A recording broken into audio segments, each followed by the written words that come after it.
Good to be with you. I'm Tony DeCopel. The breaking news right now. Well, my whole life is all about deals. That's all I ever did is make deals. Details of the 14-point deal with Iran revealed and quickly criticized, even by Republicans who say it gives away too much and demands too little of the Iranian regime. Our Nancy Cordes with late developments from Geneva. Also developing tonight, Midwest tornado threat as Tropical Storm Arthur takes aim at the south. And pool problems after that major renovation goes wrong on the National Mall. American pool owners weigh in on how to fix it. From CBS News headquarters in New York, this is the CBS Evening News with Tony DeCopel. And good evening. After months of war and days of secrecy, we finally have it. The full text of President Trump's much-touted deal to end the war with Iran. It would reopen the Strait of Hormuz, including, quote, safe passage with no charge for all commercial vessels. And it would also reaffirm that Iran, quote, shall not procure or develop nuclear weapons. But in exchange, Iran could get billions in cash benefits, and even some Republicans worry the final deal could look to the world like an American retreat. Chief White House correspondent Nancy Cordes is traveling with the president and joins us now with more. Nancy, good evening. Tony, good evening to you. This agreement may not address some of President Trump's original goals, but it is an off-ramp from a costly and controversial war. Today, he argued that it's better than the alternative, prolonged conflict and economic catastrophe. My whole life is all about deals. That's all I ever did is make deals. Eager to sell his latest deal to a war-weary world, President Trump has been making this claim over and over. And the main thing is that Iran will not have a nuclear weapon. Iran will never have a nuclear weapon. And it says it loud and clear. But that assertion does not match the reality in the agreement laid out by senior administration officials today. They said the 14-paragraph document merely calls for the two parties to address the issue of nuclear enrichment and resolve the disposition of Iran's enriched uranium over the next 60 days. Mr. President, you've been saying all week that this deal permanently prevents Iran from getting a nuclear weapon. But the drafts of the deal that have been floating around barely mention Iran's nuclear programs. When I say permanently, it should be permanently. But if it's not permanently, we will bomb them. They will be bombed. But there's nothing enforceable in the deal itself. Is that correct? Doesn't have to be. I don't think that they're going to veer from the agreement. What else am I going to do? Am I going to say I'm going to take you to court?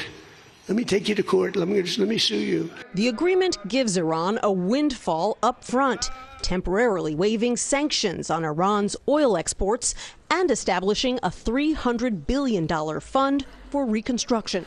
It's going to leave Iran stronger. Louisiana Republican Bill Cassidy called it the worst foreign policy blunder in decades. And even Trump said it's possible that the nuclear negotiations to come, led by Vice President J.D. Vance, will be a bust. So if it works out, I'm going to take the credit. If it doesn't work out, I'm blaming J.D. You better be careful, J.D. Here in Europe, G7 leaders expressed universal support for the deal. They want to see the Strait of Hormuz reopened to oil tankers as soon as possible. Even the Pope welcomed the agreement today, saying he hopes it will lead to stability in the Middle East. Tony? We'll see, Nancy. One thing that's not in the agreement is anything curbing Iran's ballistic missile arsenal. What do you know on that front?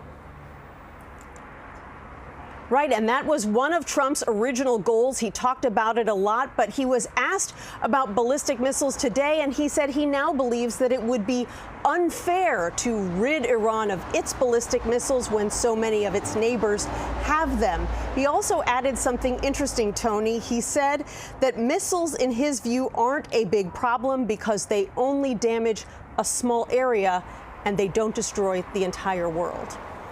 All right, Nancy, thank you very much. Now to the severe weather threatening more than 125 million Americans tonight, from flood alerts in multiple states along the Gulf as Tropical Storm Arthur rolls through, to a threat of tornadoes and even hail in the Midwest. Meteorologist Rob Marciano tracking it all tonight from central Illinois. Rob, good evening. Hey, Tony, we just peeled off a cell that has since dropped a tornado to our north and east.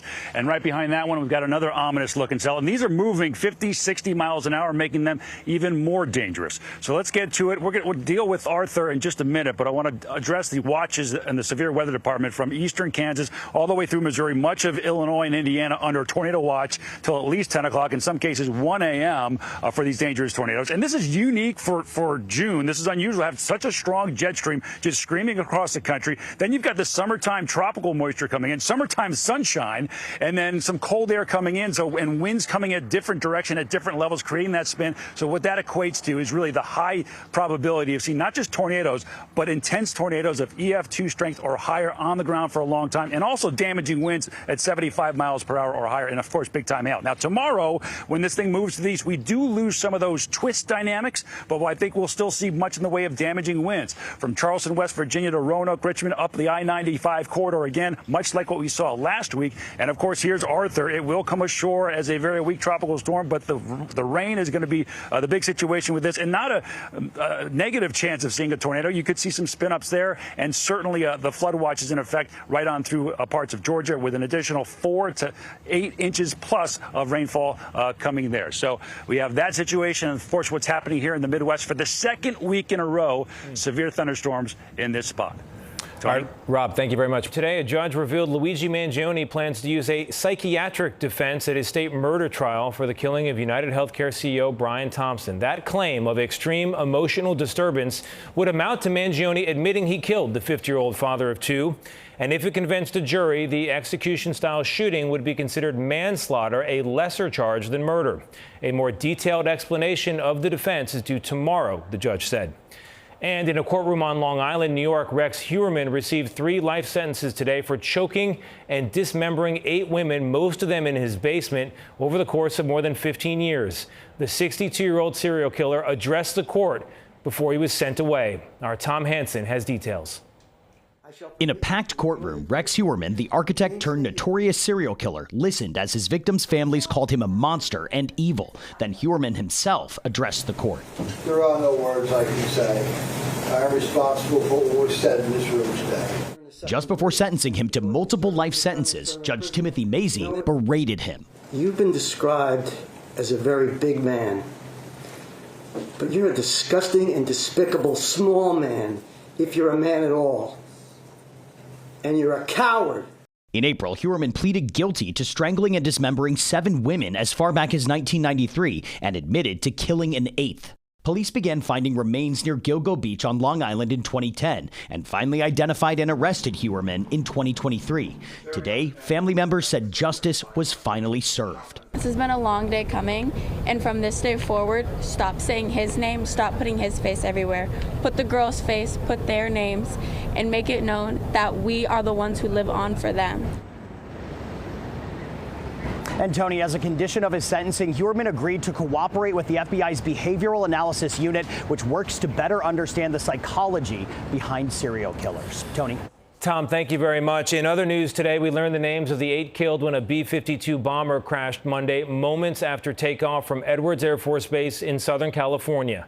On board were Colonel Gregory Watson, Lieutenant Colonel Gabriel Estrella, retired Lieutenant Colonel Miles Middleton, Majors Alexander Davis, Robert D. and Brad Hovey, and flight test engineers Jeremy Smith and Christopher Rashar.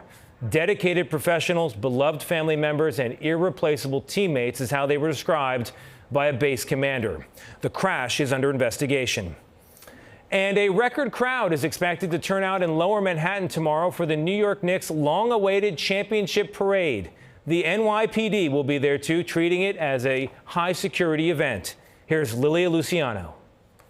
The parade celebrating the Knicks' first championship in 53 years is expected to draw more than 1 million people. The NYPD is deploying more than 10,000 officers, roughly a third of the force, to control the crowds expected to pack the Canyon of Heroes in Lower Manhattan. There will be no tolerance for violence and disorder. CBS News has learned the NYPD's Intelligence and Counterterrorism Bureau is urging officers to be on alert, calling the parade a high-priority target for malicious actors and violent extremists. The unprecedented show of force is in response to security concerns over increasing violence throughout the final series. People who gathered to celebrate Knicks' victories got into fights, jumped on cars, vandalized property, and burned a bus in Times Square. In one case, a 17-year-old fan was beaten into a coma. Representatives for cab driver Nuruddin Bitat say he was assaulted by Knicks fans outside of Madison Square Garden last week. He was telling us earlier that somebody had thrown like a steel beam, almost hit one of the other people in the crowd. Police officials have announced that no backpacks, chairs, bikes, or scooters will be allowed past the checkpoints. And tomorrow, the parade will end here in City Hall, where Mayor Zohran Mamdani will hand the Knicks the key to the city of New York. Next on their victory tour, they're going to the White House. The owner of the Knicks announced that they accepted an invitation from President Trump. But back here, as you can see, everybody's busy. The confetti's loaded. The barricades are up. They've tested the music. And us fans are stoked and ready to party. Tony. All right, Lily, we'll be watching. Thank you very much. And a different kind of retirement party for 4 NYPD counterterrorism dogs. No drinks or cake, but plenty of tennis balls for Stevie, Ralphie, Yogi, and Hugh. After years of service, they're now off to a life of squirrels and the best nap time ever. Up next, the good stuff as workers try to get rid of all that algae in the newly renovated reflecting pool. Owners of smaller pools across America share their thoughts.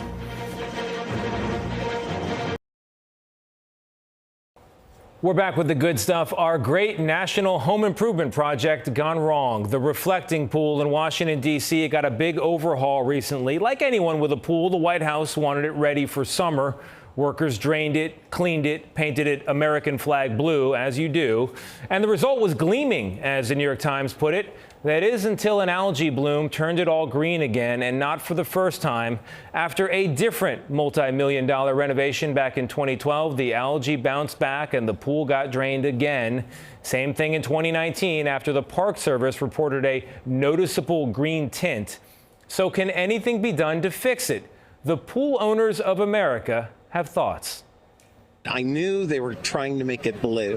And for me, I think it's an impossible task, having a pool myself. In order to prevent that, you have to treat it like a swimming pool with chemicals, chlorine, etc.